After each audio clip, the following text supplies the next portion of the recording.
or maybe 5, I lived in Gabon, specifically Liverpool.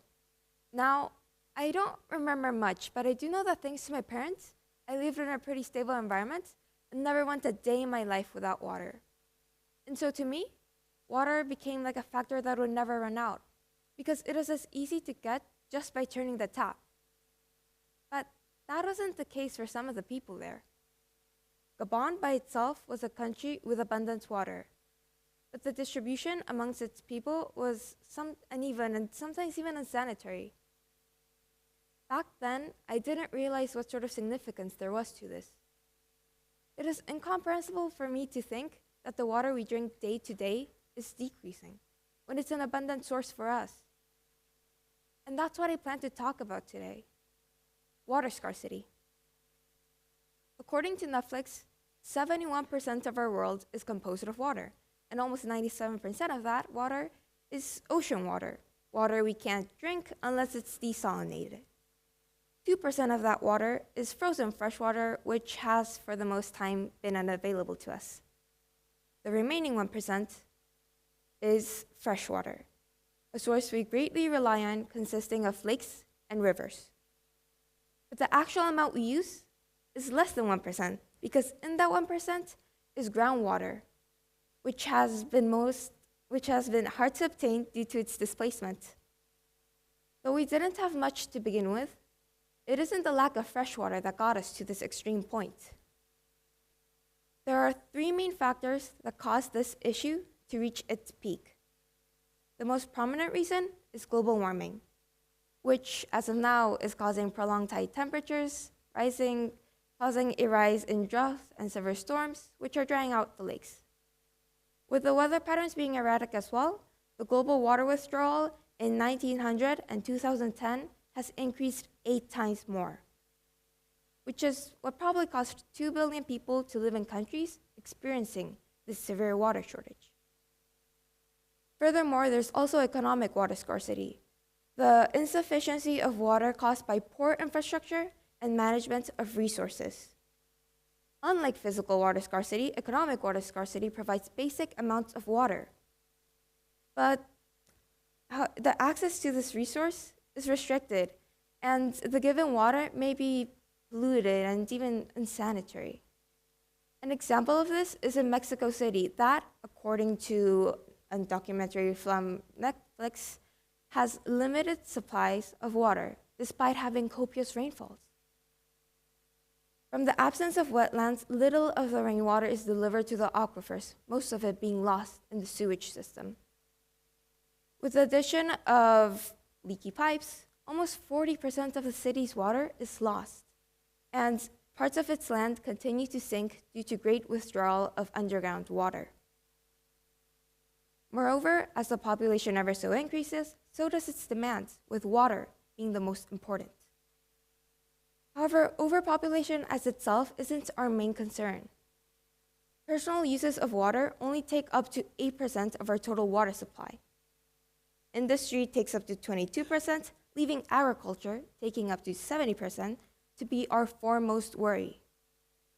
In addition to requiring a hefty amount of water to grow crops such as sugar and wheat, most of it is wasted due to irrigation.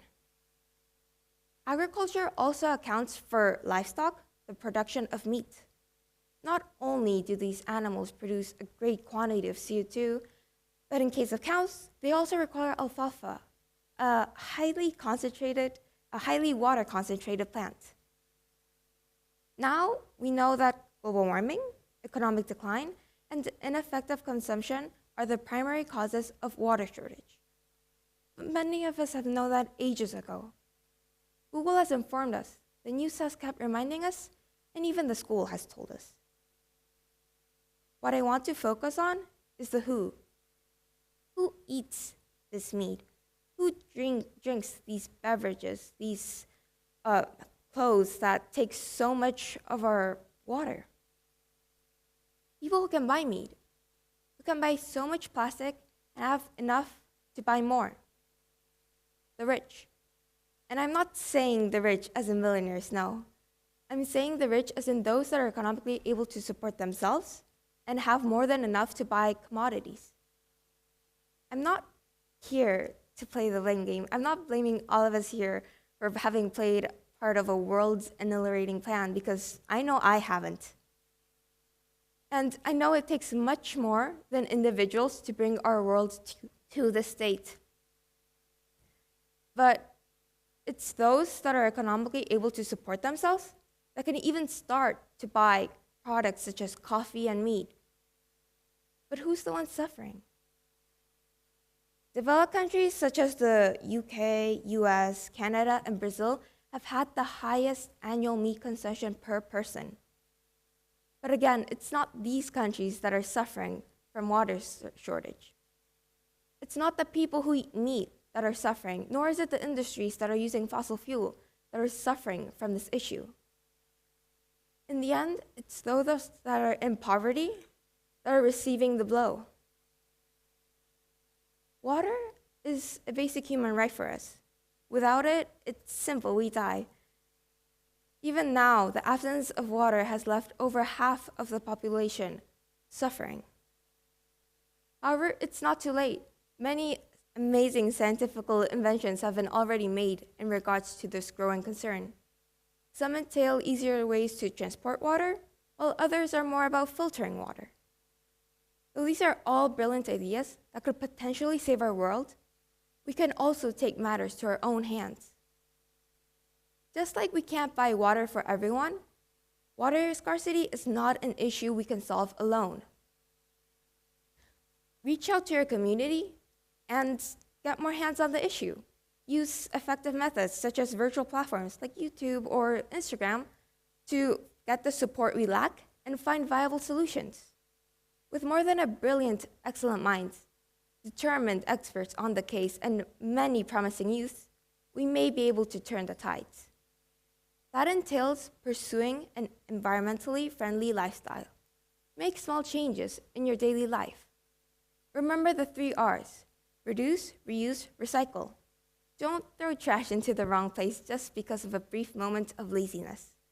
We have enough trash in the ocean as it is, no need to contribute. Use eco-friendly bags. Instead of storing your groceries into plastic bags that'll add on to your trash load, buy bags to bring with you in your daily shopping. Eat more vegetables. Don't waste food. Meat not only promotes global warming, but it also supports water scarcity. Use public transportation, bicycles, or walk instead of producing more CO2 by using personal vehicles. Don't waste water or electricity.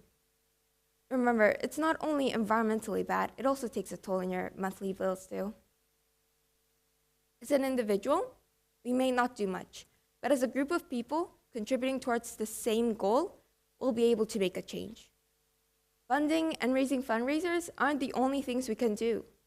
We can also take matters to our own hands by personally distributing the water to the 2 billion people who lack basic water services.